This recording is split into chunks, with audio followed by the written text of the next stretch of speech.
Hello, Hi. welcome to our channel. I'm Dragonfly. And I'm Sparrow. And we are Dragonfly and Sparrow. Welcome to our channel. A little forced? Maybe a little. Again, welcome to our channel. This is, if you were paying attention to our last video, our second video on our channel. And let's talk about 2020 a little bit and what that meant for our family. So, in 2020, we experienced job loss. I mean, other than losing a job, our family did pretty good. We all stayed healthy. We We did. all stayed safe. And we hope that everybody else is doing the same. Yes. Now, 2020, when we bought the house, Almost 3 years ago. almost 3 years ago now, our plan was to turn this house into our 1.5 acre tiny homestead. If you watched our first video, you'll see that was a walkthrough of our property where you saw my hop garden, you saw the garden beds. What you didn't see in that video is that we also had got and ordered chickens. Now I'm going to be putting a video out later on in the series of a build video of my chicken coop, and it kind of brings up all the chickens and how they grow And what not to do and what not to do when building your first chicken coop. So there's a lot of things. I mean, when I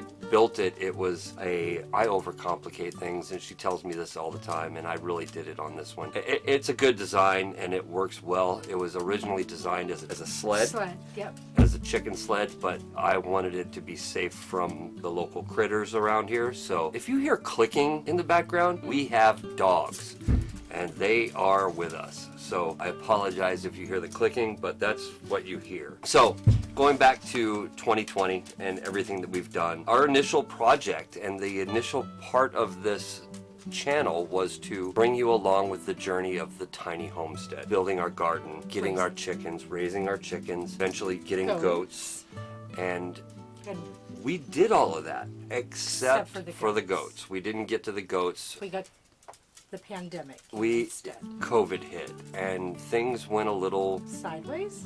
crazy. Upside down? Yeah, Something. something like that. It was just not right. And you know, I think the best part for our family is that we've managed to stay safe. I took time off, not time off of work, but time where I got to work from home for quite a while. It was almost 4 months. Was it 4 months? 3 months. Something like that? Yeah, where I got to work from home, which actually worked out really well because I got to do and still interact with my team and be able to get a lot of the stuff done for our homestead, which was great. Yeah, I mean, we put in 10 garden beds? We did 10 garden beds, then we have 10 raised beds. 10 raised beds. We have the herb garden, the pumpkin patch, and then the hop garden. And the hop garden and some perennial beds. Yes. Well, and I mean, if you count the number of beds we have, I think there's more beds than there on the outside than there are bedrooms in this house. That's weird. Yeah, it is weird. That you brought that up, I mean.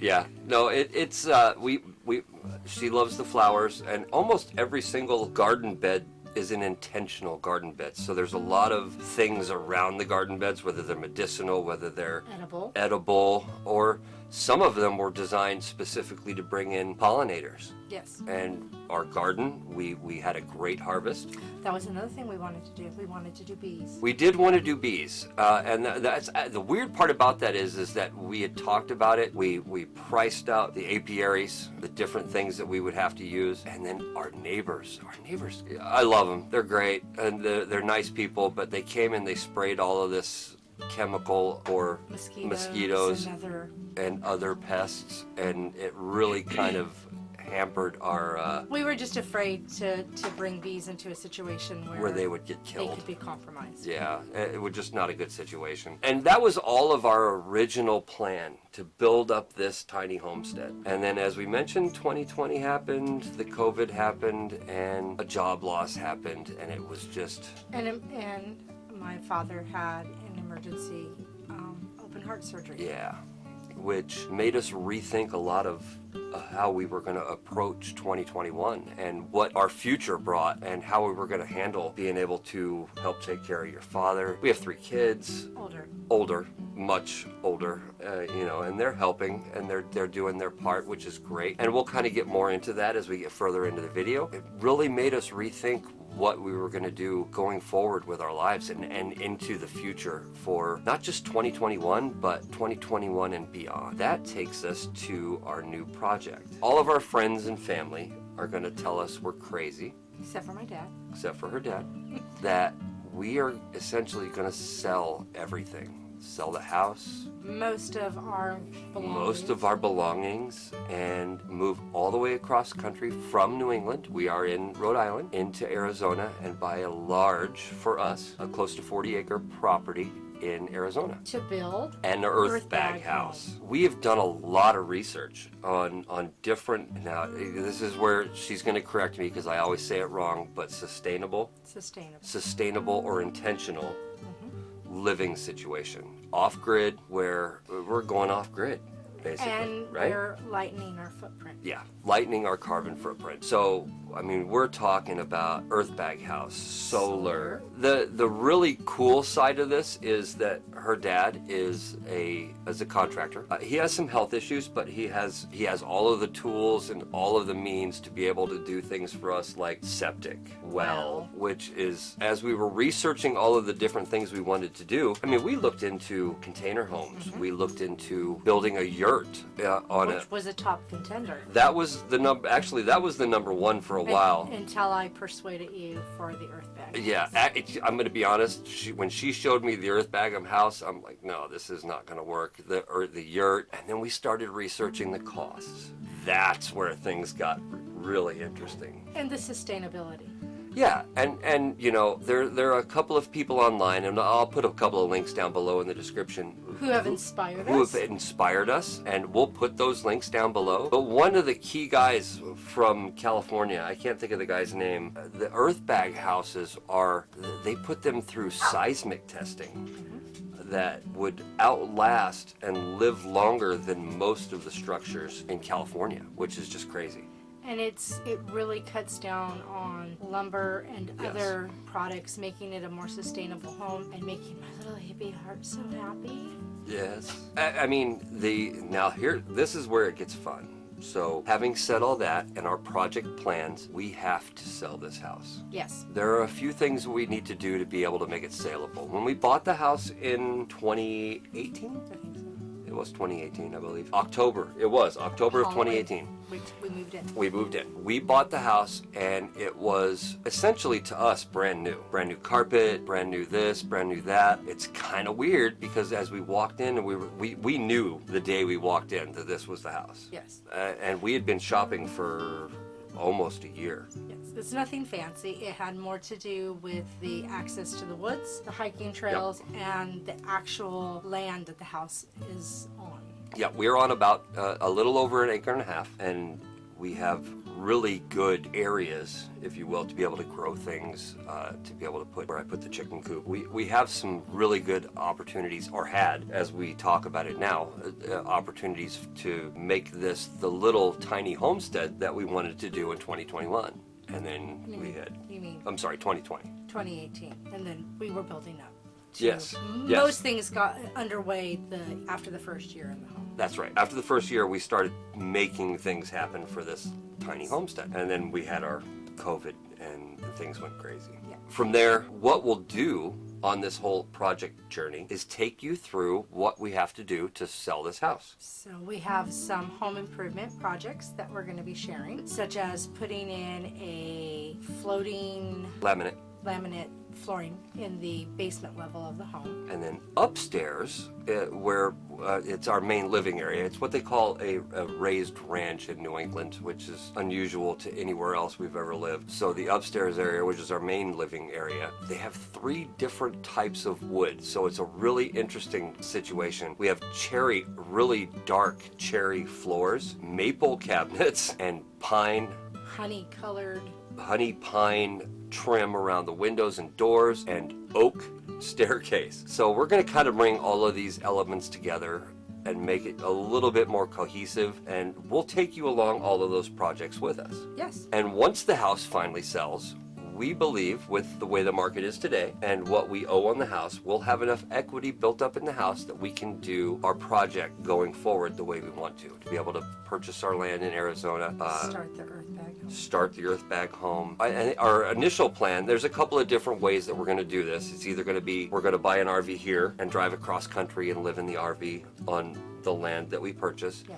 Or we will finagle whatever we have to do here in Rhode Island, sell everything that we need to sell, move to Arizona, and buy a RV there to be able to live on the property that we've purchased. But we'll take you through that entire journey, which is all of the steps that it takes to get to being self-sustainable. And then, as I was researching moving cross country with chickens, I noticed that a lot of people were like, well, I'll just get rid of them. And That's not going to happen. That's not gonna There's no way. I love my chickens. I raised them from, like, they were 3 days old. You could put them in your hand. They were so tiny.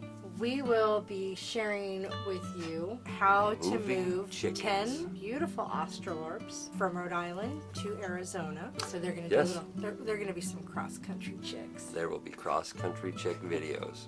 That sounds weird. But it is what it is. Cross-country chick videos. So, and as we're looking, there were a couple of different ways we talked about doing this. And I think the one that's going to stick is that all 10 chickens are going to ride in our SUV with her and our daughter. Listening to Trevor Hall. Listening to Trevor Hall, of course. They will be in cages. They're not going to be fluttering around the truck, although that could be interesting. Because JoJo likes to sit on my head. JoJo does like to sit on her If you're following us on Instagram, you'll see a lot of pictures with Absolutely. JoJo. So you'll see all of our links down below in the description, which covers our Instagram and our Facebook and our Twitter, all of the different feeds where we put out what we put out. But we're going to basically We're just going to share the journey with you. share the journey with you and how we want to move forward into the future and being self-sustainable, living on solar, and doing what we can to reduce our carbon footprint. And being back out west. And being back out west. We're originally from the West Coast, so New England is hard for us. It's a very unique atmosphere. It's beautiful. It is absolutely beautiful. Love the hiking trails. Love the woods where we live at. The history. The history. It's crazy. Actually, one of my all-time favorite cities ever, big cities, is Boston, and we've spent a lot of time there. But I think it's time to really get back to our roots. We were both born on the West. Grew up on the Nevada West. when I was young. Yeah. I grew up in California, Southern California. So for us, getting back to the West Coast really makes a lot of sense. Yep. So where do we go from there? As we go forward into 2021, we will take you on the journey of all of the home modifications that we need to do on this house. Selling the house. Driving across country with chickens. With chickens. Purchasing our 35 to 40 acre property in Arizona. Living in an RV. That could be fun with 2.5 kids. We're hoping for 3. We have 3, and one of them wants to go live, and he's in college and wants to be on his own. I get it, but we're trying to get him to come with us. And building them all a house in Arizona so we can all be together as a family. Yes. And we've also talked about, and I think we will get to the point where we'll be building her dad an earth bag house as well for him to live on our property with us. He's getting up there, and I love him to death, and I think that having him part of this journey with us is going to be a really good adventure. Pretty cool. Again, thank you for joining us. Like and subscribe. We promise we'll get better at this. Yeah, for us, this is new. This is a new journey, and we'll understand a little bit better as we go along and try and grow the channel and grow with you guys as we grow the channel. Because we do a lot of other things other than this. We do. I brew beer. Hops, we grow yeah. hops. Woodcrafts. We need to take those with us. Some of those. We could take snippets with us. The rhizomes. The rhizomes. Yeah. Free-formed dreadlocks. Yeah. 2 There, years. got that. They're getting there. Yeah. Woodworking. Throwing the bones. Throwing the bones. And then my little hobby, graveology, because I love cemeteries. Yes. And there'll be pieces of all of that in our journey. So you'll get to come with us, share with us, and give us tips because we're not perfect. We're kind of doing this on a whim. So share with us your tips and insight, and we hope to see you in the next video. Have an incredible rest of your week. Thank you very much for joining us, and we'll see you soon. TTFN. Trixie. Come here. Come here. Come here. Come over here. Come on. Trix. All right. So, as we mentioned, we have dogs. And these are Quimber. Quimber, this one, And Trixie. and Trixie. And yes, they love us. And if we did not let them down here with us, as we were recording this take, they would stand at the gate at the end of the stairs and bark at us the entire time. So I thought I'd take a moment and introduce. Look right there. Look right there. Right there. Look at the camera. Oh, you suck at. You have a bad stage presence. Anyways, these are our girls. All right. Thanks, guys.